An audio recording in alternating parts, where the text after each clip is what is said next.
کے اوصاف کا ایک باب بھی مکمل نہ ہوا، زندگیاں ختم ہوئی اور قلم ٹوٹ گئے۔ حمد و ثنا کے بعد نہایتی عزتوں کے لائق سیدی و مرشدی پیر طریقت رہبر شریعت منبع جود و سخا حضرت علامہ پیر محمد طیب زمان نقشبندی الخیری دامت برکاتہ العالیہ اور ان کے ساتھ جلوہ فروز آپ کے نور نظر لفت جگر صاحبزادہ والا شان صاحبزادہ محمد حرار زمان الخیری صاحب دامت برکاتہ العالیہ، دعوت الخیر کے یہ نوجوان دوست اور معزز سامعین،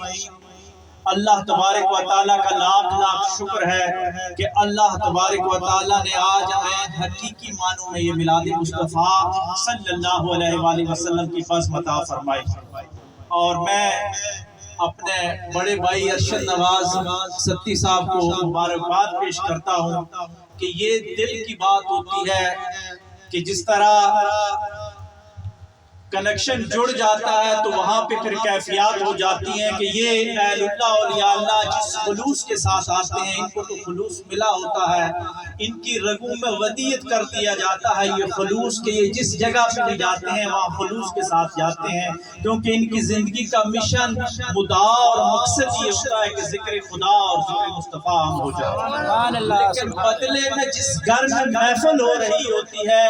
اس صاحب خانہ کا ذوق بھی اسی انداز کے ساتھ وہ محفل کیفیات والی ہو جاتی ہے، جو کیفیات آپ نے آج اس محفل میں دیکھی ہیں کہ میں تو اگر کوئی مجھ سے پوچھے تو میں کہتا ہوں کہ خطابت بہت ہو گئی ہے، اجتماعی طور پر یہ قوم خطاب سن سن کر تھک گئی ہے، اب اس قوم کی اگر کوئی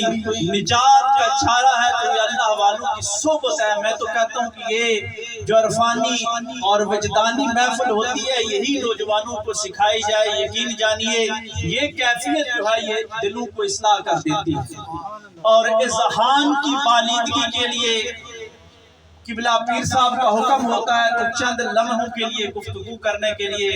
حاضر ہونا پڑتا ہے۔ آج کی محفل تھوڑی طوالت بھی اختیار کر گئی لیکن ہمارے پیر صاحب کا یہ حضور علیہ السلام کی سیرت کا عملی پہلو ہے کہ یہ محفل کو ہماری عام جو روٹین کی محفل ہوتی ہے اتنی طوالت اختیار نہیں کرتی، لیکن آج کیونکہ صاحبزادہ خاور علی سرکار کا انتظار ہے اس وجہ سے یہ محفل تھوڑی طویل بھی ہو گئی ہے۔ میں نے آپ کے سامنے جو قرآن مجید کی مشہور سورت تلاوت کی ہے جس کو سورہ اخلاص بھی کہا جاتا ہے، سورہ توحید بھی کہا جاتا ہے، اور حضور علیہ السلام نے اس کو 3 دفعہ پڑھنے سے پورا قرآن مجید پڑھنے کا ثواب عطا فرمایا ہے۔ گویا اگر قرآن کے 3 حصے کیے جائیں تو آدھا حصہ جو ہے اسلام کا وہ پورے کا پورا اس سورت کے اندر آ جاتا ہے۔ قرآن مجید کی اس سورت میں اللہ تبارک و تعالیٰ نے اپنی شان اور اپنی توحید بیان کرتے ہوئے فرمایا کہ میں یکتا ہوں، میں بے نیاز ہوں، نہ کوئی میرا باپ ہے اور نہ کوئی میرا بیٹا ہے اور نہ کوئی میرا ہمسر ہے۔ اب چاہیے تو یہ تھا، عام محبت کے اصول یہ ہوتے ہیں کہ اللہ ان اللہ علی کل شیء قدیر ہے، وہ کن کہتا ہے تو فیکون ہر چیز ہو جاتی ہے۔ وہ اپنی محبت کے لیے والدہ جیسا رشتہ بھی تخلیق کر سکتا تھا کہ کائنات میں سب سے جو بڑا رشتہ محبت کا ہوتا ہے وہ والدہ کا ہوتا ہے، وہ رب پھر بھی رب ہوتا اگر وہ اپنی والدہ بنا بھی لیتا، وہ رشتہ بنانا چاہتا تو رب ہی ہوتا اگر وہ اپنا والد بنا لیتا، پھر بھی اس کی ربوبیت میں کوئی کمی تو نہیں آنی تھی، وہ رب ہی ہوتا اگر وہ اپنا بیٹا بنا لیتا، پھر بھی اس کی ربوبیت میں کوئی کمی نہ ہوتی، لیکن اس رب نے رب ہو کر ان اللہ علی کل شیء قدیر ہو کر ہر چیز پر قادر ہو کر بتایا کہ لوگوں میں جو ہوں میں کسی رشتے کا محتاج نہیں ہوں، میری توحید اور میری شان یہ ہے کہ میں کسی کا بھی نہیں ہوں، یہ ساری کی ساری مخلوق یہاں میں اس کا خالق ہوں۔ لیکن ایک رشتہ ایسا آیا جس کے بعد خدائی بھی مکمل نہیں ہوتی کہ خدا کو بھی محبوب بنانا پڑا، محبوب کی وجہ سے اللہ تبارک و تعالیٰ نے یہ فرما دیا کہ میں اپنا آپ بھی ظاہر نہ کرتا اگر محبوب میں آپ کو نہ تخلیق کرتا. گویا قرآن مجید کی یہ سورہ توحید ہمیں بتا رہی ہے کہ لوگوں اگر وفا کرنی ہے تو ایک رشتے کے ساتھ وفا کرنی ہے. اللہ تک اگر پہنچنا ہے تو ایک ہی راستہ ہے جس سے پہنچا جا سکتا ہے، وہ راستہ اللہ کے محبوب صلی اللہ علیہ وآلہ وسلم کا راستہ ہے. اب اس محبوبیت کے رشتے کو جوڑیے گا اور آقا علیہ السلام کے ولادت کے ساتھ آقا علیہ السلام کے ولادت کے معجزات کو دیکھیے گا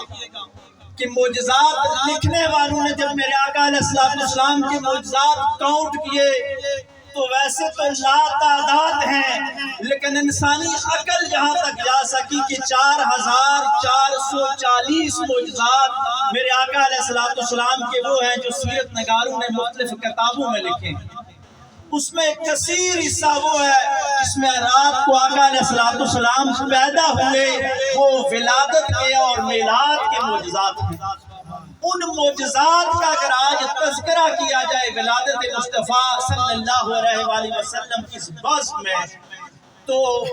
حضور علیہ السلام جب پیدا ہوئے تو اس ایک معجزے کی بات ہے کہ آپ ناف بریدہ تھے. عام بچہ جو پیدا ہوتا ہے اس کی جو ناف ہوتی ہے وہ رگ اپنی والدہ کے ساتھ جڑی ہوتی ہے، اور سائنس یہ بتاتی ہے کہ وہ اپنی والدہ سے خوراک لے رہا ہوتا ہے، اس لیے اس کی وہ رگ جڑی ہوتی ہے اور دائی کاٹ دیتی ہے جب وہ دنیا میں آتا ہے. لیکن میرے اور آپ کے آقا و مولا صلی اللہ علیہ وآلہ وسلم جب دنیا میں آئے تو آپ کی دائی، آپ کی اس وقت جو حضرت عبد الرحمن بن عوف رضی اللہ تعالیٰ عنہ کی والدہ یہ ڈیوٹی سر انجام دے رہی تھی جو لوکل دائی کی ڈیوٹی ہوتی ہے، کہ وہ بھی یہ روایت فرماتی ہیں کہ حضور علیہ السلام ناف بریدہ تھے، یعنی آپ کی جو رگ ہے اپنی والدہ کے ساتھ جڑی ہوئی نہیں تھی.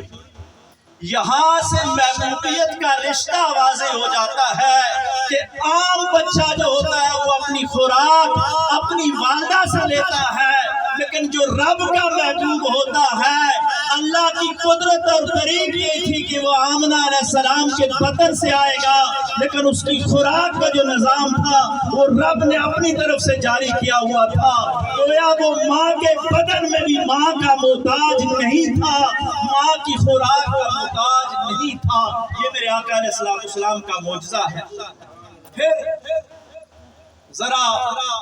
اس چیز کو اس انداز کے ساتھ دیکھیے کہ اللہ تبارک و تعالیٰ کے علم میں یہ بات تھی کہ اعتراض کرنے والے نہ ماننے والے یہ کہیں گے کہ یہ بچہ اچھے اخلاق عادات و اطوار والا ہے تو اس کے باپ نے اچھی تربیت